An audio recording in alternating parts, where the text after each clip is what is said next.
सृष्टि के पालनकर्ता भगवान विष्णु को माना गया है। कहा जाता है कि जब जब धर्म संकट में पड़ता है तब तब भगवान विष्णु धरती पर किसी न किसी रूप में जन्म लेते हैं। यूं तो भगवान विष्णु के अनेक अवतार हुए, पर उनके 10 अवतारों को प्रमुख माना जाता है, जिन्हें दशावतार भी कहा जाता है। भगवान विष्णु का अंतिम अवतार कल्कि होंगे, जो कलयुग में धर्म की स्थापना के लिए जन्म लेंगे। अभी कलयुग का प्रथम चरण चल रहा है। आज हम भगवान विष्णु के अंतिम अवतार कल्कि अवतार की चर्चा करेंगे। आइए जानते हैं कब और कैसे होगा कल्कि अवतार का जन्म और कैसे करेंगे वे पापियों का नाश। कल्कि अवतार का जन्म श्रीमद् भागवत पुराण के 12वें स्कंद में कहा गया है कि जब गुरु, सूर्य और चंद्रमा एक साथ पुण्य नक्षत्र में प्रवेश करेंगे तब भगवान कल्कि का जन्म होगा। कल्कि पुराण के अनुसार भगवान कल्कि का जन्म उत्तर प्रदेश के मुरादाबाद के पास स्थित संभल गांव में होगा। पुराणों के अनुसार भगवान कल्कि का जन्म सावन महीने के शुक्ल पक्ष की पंचमी तिथि को होगा। वे विष्णु यशा नामक तपस्वी ब्राह्मण परिवार में पुत्र रूप में जन्म लेंगे। उनके पिता भगवान विष्णु के परम भक्त होंगे। पौराणिक मान्यताओं के अनुसार भगवान विष्णु का यह अवतार 64 कलाओं में परिपूर्ण होगा और भगवान परशुराम उनके गुरु होंगे, जो उन्हें सभी कलाओं में प्रशिक्षित करेंगे। भगवान कल्कि का स्वरूप। कल्कि पुराण में भगवान कल्कि के जिस रूप का वर्णन किया गया है उसके अनुसार कल्कि निष्कलंक अवतार है। दिव्य गुणों से संपन्न कल्कि सफेद देवदत्त नामक घोड़े पर सवार होंगे। उनका रंग गोरा होगा, परंतु यही गोरा रंग पापियों के नाश के समय क्रोध के कारण काला भी हो जाएगा। युद्ध के समय उनके दोनों हाथों में तलवारें होंगी। इसके अलावा वे तीर कमान से भी पापियों का संहार करेंगे। भगवान कल्कि का पृथ्वी पर आना अभी शेष है। कलयुग का समय लगभग 4,32,000 वर्षों का माना गया है, जिसमें से अभी 5,125 वर्ष ही बीते हैं। भगवान विष्णु के कल्कि अवतार में जन्म लेने का कारण।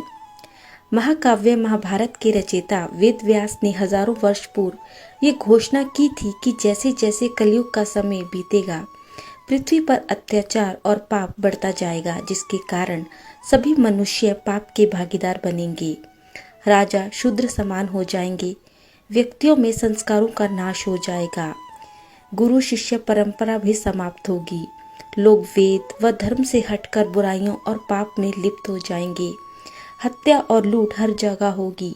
जहाँ राक्षस जाति के समान हर जगह पाप और बुराई फैली होगी। तब भगवान कल्कि अधर्म का नाश करने के लिए और धर्म की पुनर्स्थापना करने के लिए अवतरित होंगे। उस समय भगवान विष्णु कलि का वध करेंगे और धर्म को पुनः स्थापित करेंगे। कौन होगा कलि पुरुष? कलयुग में अधर्म का अवतार कलि पुरुष रूप में होगा।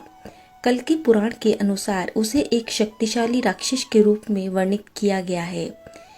कलि पुरुष भयानक काले रंग के शरीर का एक बड़े मुंह वाला विशाल और कुरूप दिखने वाला राक्षस होगा।